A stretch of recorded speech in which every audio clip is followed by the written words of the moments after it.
옆에 계신 분 보고 잘 오셨습니다. 이렇게 인사 한번 해봅시다. 여러분, 가슴에 단 카네이션이 너무 아름답습니다. 오늘만이라도 우리 부모님들 마음이 따뜻해지리라고 믿습니다.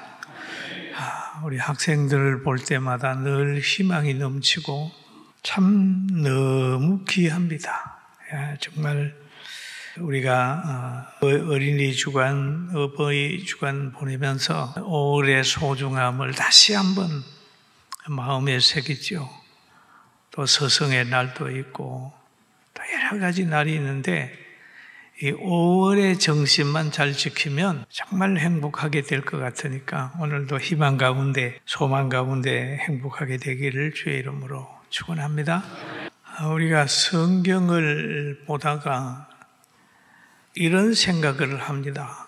읽어도 이해가 안 되는 사람이 있다고 하는 걸 들어요. 그런데 오랫동안 신앙생활 한 분들에게 십계명이 뭡니까 물어보면 몰라요. 여러분 아세요?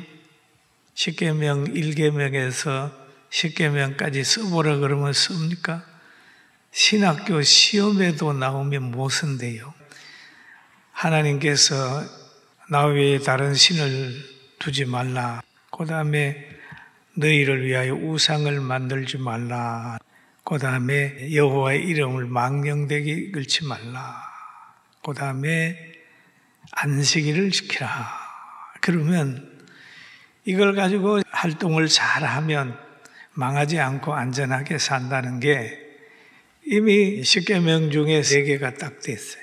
그러면 다음에 5계명부터는 부부간에 살면서 간음하지 말고 도둑질하지 말고 거짓말하지 말고 탐내지 말고 살아라. 그러면 십계명 다 된 거예요. 여러분 부모님을 공경하라. 살인하지 말라. 간음하지 말라. 도둑질하지 말라.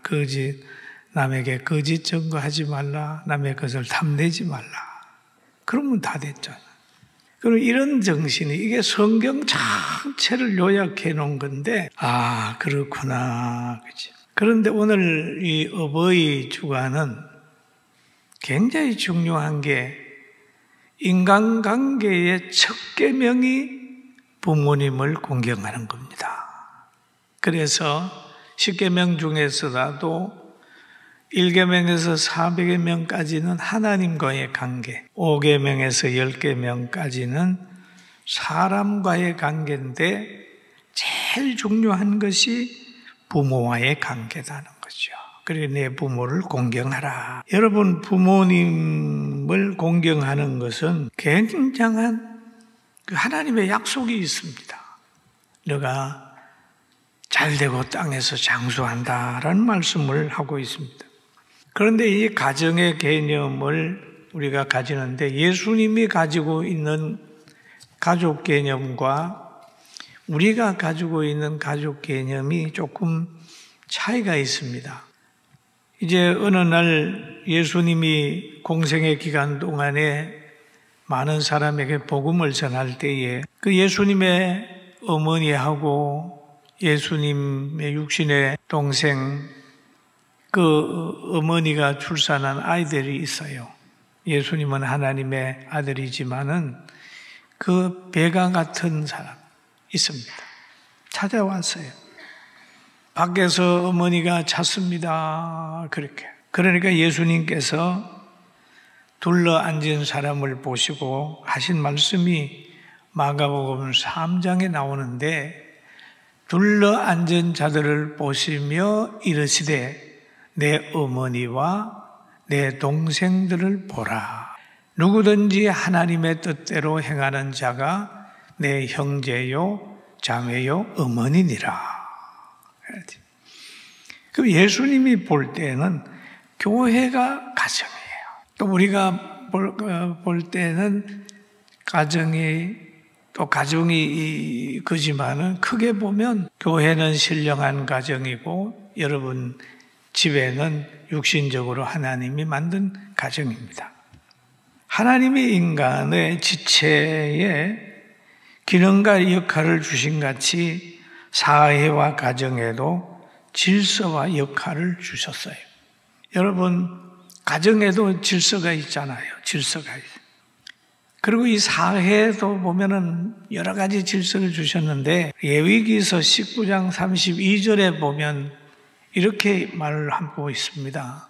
너는 센 머리 앞에서 일어서고 노인의 얼굴을 공경하며 내 하나님 여호와를 경외하라.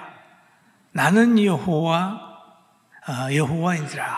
그러면 하나님께서 그 이스라엘 백성을 향하여 하신 말씀이 노인들의 흰 머리가 있는 노인들을 귀하게 여겨라. 그 앞에는 일어서라.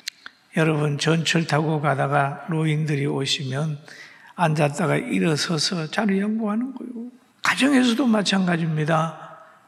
할머니들 오시고 연세 드신 분 오시면 일어서는 겁니다.